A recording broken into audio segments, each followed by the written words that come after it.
ఉద్యమం నుంచి మీతోనే ఉన్నాం సార్. రైట్ బాబు. నా 25 ఏళ్ల రాజకీయ ప్రస్థానం తెలంగాణ ప్రజల ముందు ఒక తెరిచిన పుస్తకం లాంటిది.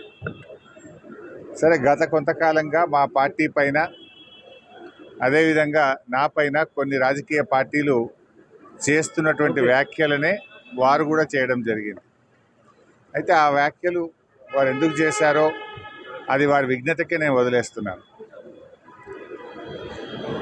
కేసీఆర్ గారి నాయకత్వంలో గత 2.5 దశాబ్దాల కాలంగా ఒక క్రమశిక్షణ కలిగిన కార్యకర్తగా రాష్ట్ర సాధనలో, రాష్ట్ర అభివృద్ధిలో నేను చూపిన నిబద్ధత, నా పాత్ర అందరికీ తెలిసినటువంటిదే.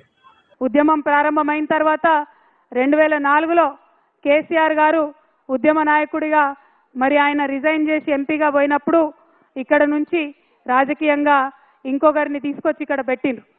మరి ఆనాటి నుంచి ఈనాటి వరకు మీ అందరికీ తెలిసిందే, సిద్దిపేట రావాలన్నా, చింతమడక రావాలన్నా అదేదో ప్రైవేట్ ప్రాపర్టీ లాగా, కేజీఎఫ్ లాగా ఎవరు రావాలన్నా కొంత ఆంక్షలు వచ్చిన విషయం మీ అందరికి కూడా తెలిసిందే. ఇయాలటికి కూడా ఆ ఆంక్షలు ఉన్న విషయం మీ అందరికీ తెలిసిందే. కాకపోతే ఈ చింతమడక గడ్డ చిరుతపులిని కన్న గడ్డ, కేసీఆర్ని కన్న గడ్డ, ఇటువంటి గడ్డ మీద ఎవరి ఆంక్షలు కూడా నైజాంత అని ఇవాళ ఊరంతా కదిలి వచ్చి మీరు ఈ బతుకమ్మ పండుగ చేసుకోవడమే సాక్ష్యంగా నేను భావిస్తూ ఉన్నాను. మరి ఇదే ఒరవడి కొనసాగాలి. ఎందుకంటే మీ ఆశీర్వాదంతో ఒకసారి కేసీఆర్ గారు ఇక్కడి నుంచి ఒక భూకంపం పుట్టించి తెలంగాణ రాష్ట్రం తీసుకొచ్చి మీ ముంగట పెట్టిండ్రు. మరి మీరు ఆశీర్వాదం ఇస్తే ఇది నా జన్మభూమి, ఇది నా అమ్మగారిల్లు. మరి ఈ జన్మభూమే మరి భవిష్యత్తులో కర్మభూమి కూడా కావచ్చు, ఎవరం కూడా చెప్పలేము. కాబట్టి మీ ఆశీర్వాదం ఉంటే ఏదైనా సాధ్యమవుతుందనే విషయాన్ని నేను ఈ సందర్భంగా మీకు తెలియజేస్తూ ఉన్నాను. మళ్ళీ ఒకసారి ఒకటే మాట, మనం తెలంగాణ వాళ్ళం ఎవరి ఆంక్షలకు భయపడేటోళ్ళం కాదు.